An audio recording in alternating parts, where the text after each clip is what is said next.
네, 안녕하세요. 반갑습니다. 오늘 이렇게 뜻깊은 자리에 장애 아동을 주제로 여러 선생님들과 함께 나눌 수 있게 되어서 대단히 기쁩니다. 특히 장애 아동 분야가 또 장애인 복지 분야나 또 아동 복지 분야에서 상대적으로 좀 연구도 덜 되고 집중도 덜 받는 그런 영역인데 오늘 한국을 대표하는 그 아동 전문 기관인 그 세이브 더 칠드런에서 이런 세션을 만들어 주셔서 대단히 감사한 마음 큽니다. 어떤 내용을 좀 소개할까 그런 생각을 하다가 이제 한국의 그런 현황을 좀 말씀해 달라고 하셔서 다음과 같은 그런 목차를 가지고 얘기하려고 합니다. 우선 왜 굳이 장애 아동을 이렇게 좀 더 집중적으로 살펴봐야 되는가? 한국의 현실에서 이런 부분들을 좀 살펴볼 거고요. 두 번째 특히 이제 장애 아동과 삶의 질이라는 이런 주제로 봤을 때 좀 초점을 두고 봐야 되는 영역들이 어떤 것인지를 살펴보고자 합니다. 세 번째는 아마 그 삶의 질과 관련돼서 세이브 더 칠드런에서 최근에 그 조사한 자료들이 있어서 그걸 좀 소개하려고 하고요. 네 번째는 이제 이러한 조사도 중요하지만 결과적으로 한국의 지금 2023년 현 시점에서 장애활동과 관련된 어떤 쟁점들이 있고 또 어떤 과제들을 우리가 앞으로 향해서 나아갈지에 대해서 마지막으로 좀 살펴보면서 오늘 발표를 마무리하려고 합니다. 오늘 저에게 주어진 시간이 좀 짧기 때문에 제가 말씀을 빨리 드리는 점 양해 부탁드립니다. 우선 이제 뭐 앞에서 두 그 발표하시는 분들께서 이 유엔 아동 권리 협약과 또 장애 아동의 권리에 대한 부분에 대해서는 충분히 말씀을 해주셨기 때문에 제가 추가로 많이 말씀은 드리지 않겠지만 그럼에도 불구하고 제가 제23조는 좀 한 번쯤 같이 발표를 시작하기 전에 꼭 살펴보고 싶습니다. 모든 장애 아동들이 존엄성을 보장받고 자립이 촉진되고 또 적극적인 사회 참여가 조장되는 여건 속에서 충분히 품위 있는 생활을 누려야 함을 이 아동 권리 협약에서는 얘기하고 있는데요. 제가 굳이 이 조항을 읽은 거는 충분히 품위 있는 생활을 누려야 함을 명시하고 있다는 점을 우리가 재인식해야 될 필요가 있다라는 지점을 말씀드리고 싶어서입니다.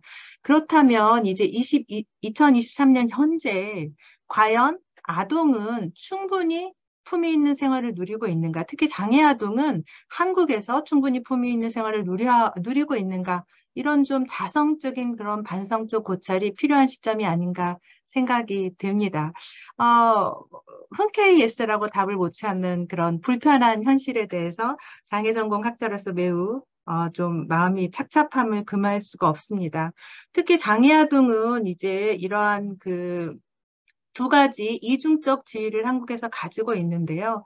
그러니까 아동이면서 장애인이라는 이런 이중적 지위에 있기 때문에 마치 경계에 서 있는 듯한 그런 느낌을 받을 때가 굉장히 많습니다. 그러니까 아동복지에서는 장애 아동이기 때문에 좀 뒷전으로, 장애인 복지에서는 또 장애인이지만 또 주류에 있는 성인이 아니기 때문에 또 뒷전으로, 그래서 항상 어떤 경계에 선 자로서 아동복지와 장애인복지 모두의 일차적인 제도 대상이 되지 못하는 아픈 현실에 직면해 있다. 이렇게 보고 있습니다.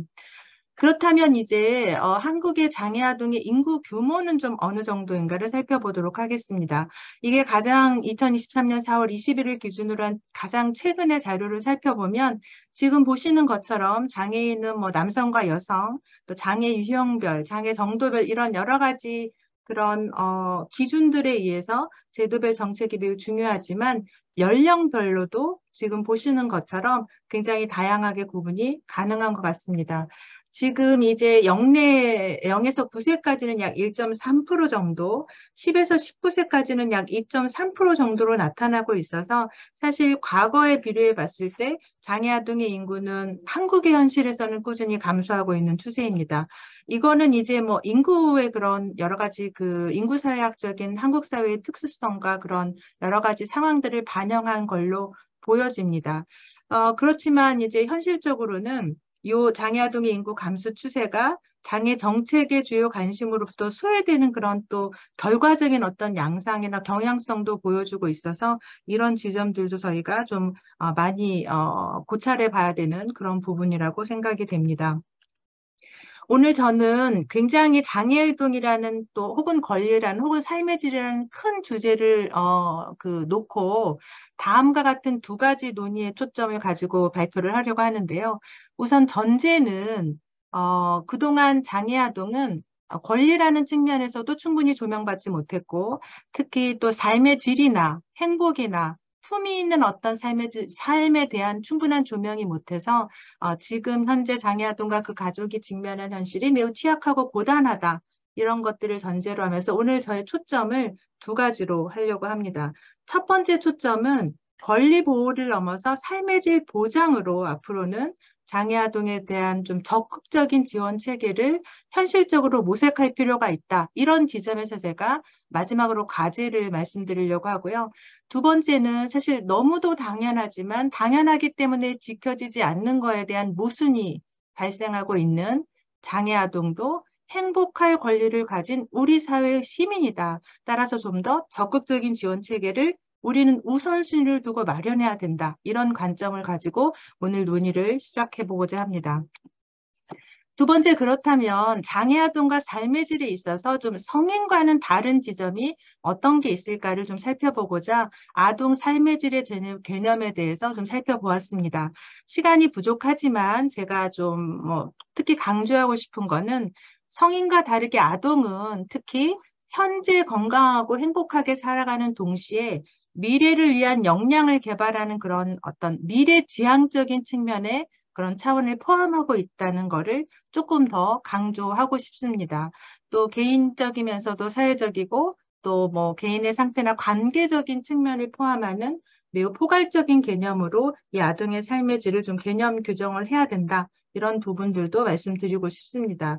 그러나 이제 이 아동의 삶의 질의 개념을 장애아동에 관련된 부분으로 좀 넘어오면은요.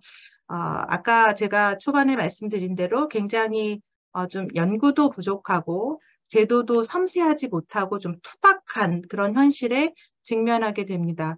특히 제가 이제 장애아동 중에서도 발달장애인에 대한 연구를 해보면 전반적으로 삶의 그런 만족이 낮다거나 삶의 질이 낮다거나 혹은 발달장애인에 대한 부모 대리응답의 이슈로 뭔가 그 한계에 대한 그런 문제 제기가 된다거나 이런 여러 가지 것들이 제기되고 있습니다. 그렇지만 오늘은 제가 이 문제를 집중적으로 다루지는 않는 시간이어서 삶의 질 실태로 바로 넘어가도록 하겠습니다.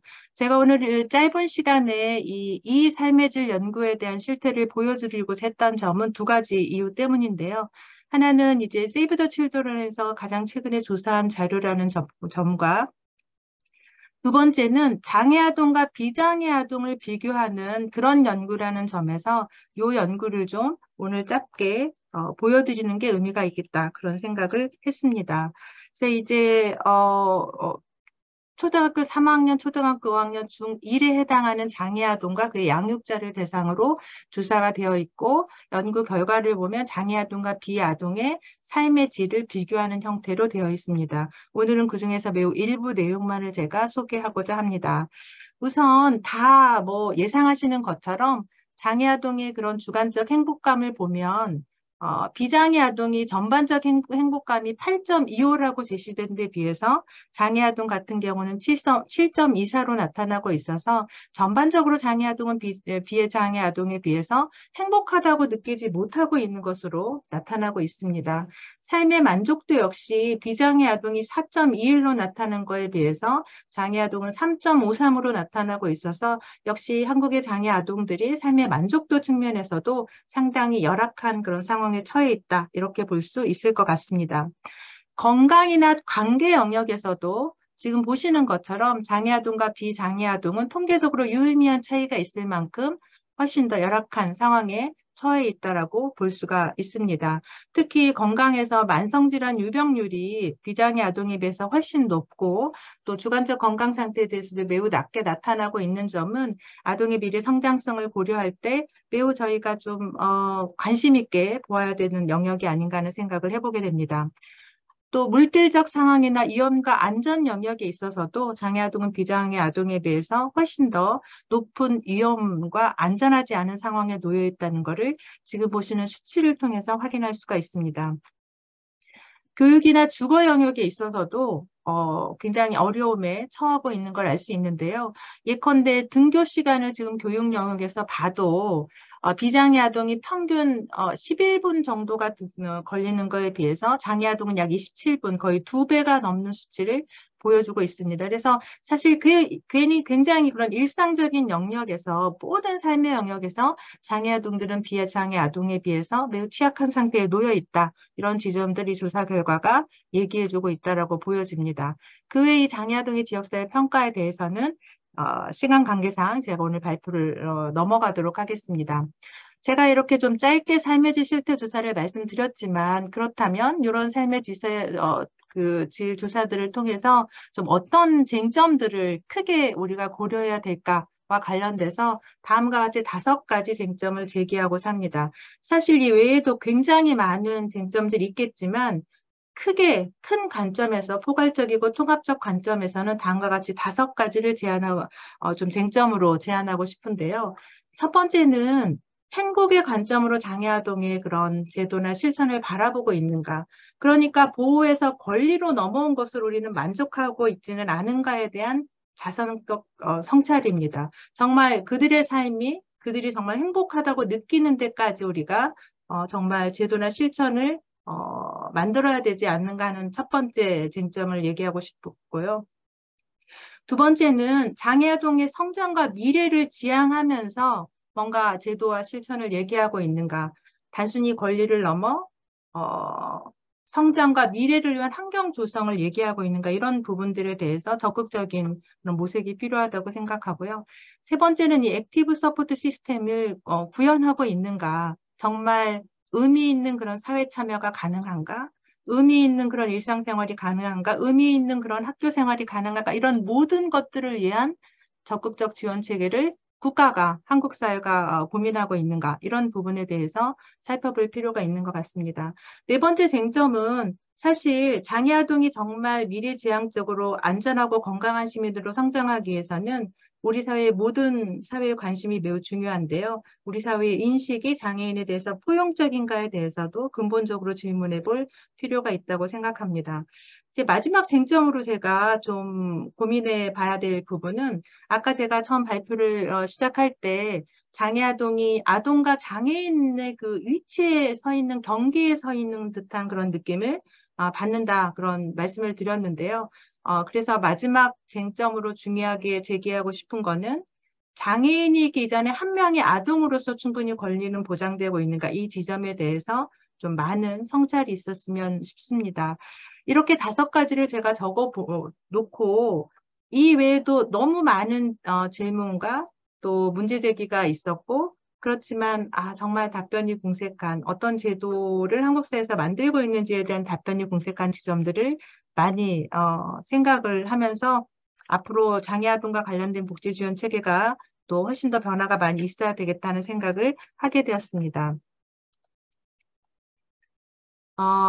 마지막입니다. 그렇다면 이제 어떤 남겨진 과제들을 해야 될 것인가를 좀 보면요. 아까 제가 쟁점에서 그 말씀드렸던 것과 좀 연결되어서 장애아동에 대한 지원 관점을 좀 확장하고 또 다양한 연구들도 마련이 되고 특히 조기 지원 체계와 성인기로의 연계를 위한 그런 지원 체계가 마련이 되고 또 아동이라는 관점에서 우선적으로 장애아동에 대한 전반적인 성장과 발달의 환경이 구성이 되고 특히 복지와 교육 환경 등의 제도적 연계와 또 총합적인 장단기 로드맵이 필요하다. 이런 말씀을 드리고 싶습니다. 마지막으로 제가 발표를 마무리하면서 제가 정말 좋아하는 그림 하나를 여러분들에게 소개하면서 오늘 발표를 마무리하고자 합니다. 지금 보시는 것처럼 이 사회적 배제는 이 비장애인과는 분리되어 있는 이 장애인들을 좀 보여주고 있는 거고요. 소셜 인테그레이션은 뭔가 비장애인 사회에 들어왔지만 장애인끼리 있는 그런 어떤 소외된 상태를 보여주고 있습니다. 제가 지향하는 것은 이 소셜 인클루전의 상태인데요. 누가 장애인인지 누가 비장애인인지 모르는 그런 상태. 장애 아동들이 이런 환경에서, 이런 사회에서 행복을 지향하면서 한 명의 소중한 아동으로서, 성인으로서, 시민으로서 삶의 품위를 만들어 갔으면 좋겠습니다. 오늘 이 발표의 자리가 이제 모든 장애아동이 평범한 일상과 행복을 누리는 세상을 위해서 함께 노력하는 그런 시작이 되기를 기대하면서 오늘 발표를 마치겠습니다. 감사합니다.